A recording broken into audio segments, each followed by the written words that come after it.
dhacdo xanuun badan oo ku dhacday walaalkeen Faysal. Faysal waa nin u dhashay waddanka dagaaladu la dageen ee Syria. Haddii aad is leedahay dhibaato ayaa ku haysata, kana murugaysan tahay wixii kugu dhacay, Faysal wuxuu ku siinayaa darsi sabir ah.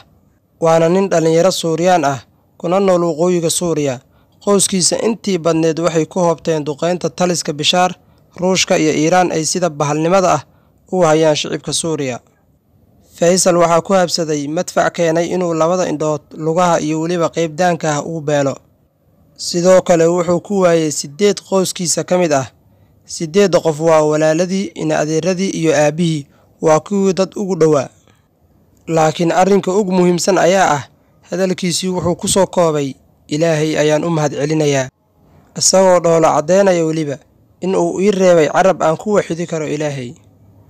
الله وبركاته. أنا فيصل مريف حمص الشمالي. تعرضت لإصابة، طبعا فقدت العينين والأنف وعظم الدماغ، كسر إيد اليمين وكسر رجل اليمين، فقد الإحساس برجل اليمين، وفقدت الذاكرة 6 أشهر. طبعا ضليت 15 يوم بريف حمص الشمالي لأن كان محاصر من النظام. 15 يوم طلعت 3 مرات إلى الشمال إلى إدلب. تعرضنا كمان للجيش. أيوة. طبعا راحوا 10 رفقات إلي بالعائلة ب3 كمان. 10. أيوة. آخر شيء طلعوني بصهريج مازوت تانك. أيوة. طلعت وجيت على إدلب وفت لهون على تركيا. طبعا سويت 13 عملية. والحمد لله رب العالمين. جيت على العلاج الفيزيائي. أنا حولك أنا مليل. أنا ما مالنا. هي ما مالنا.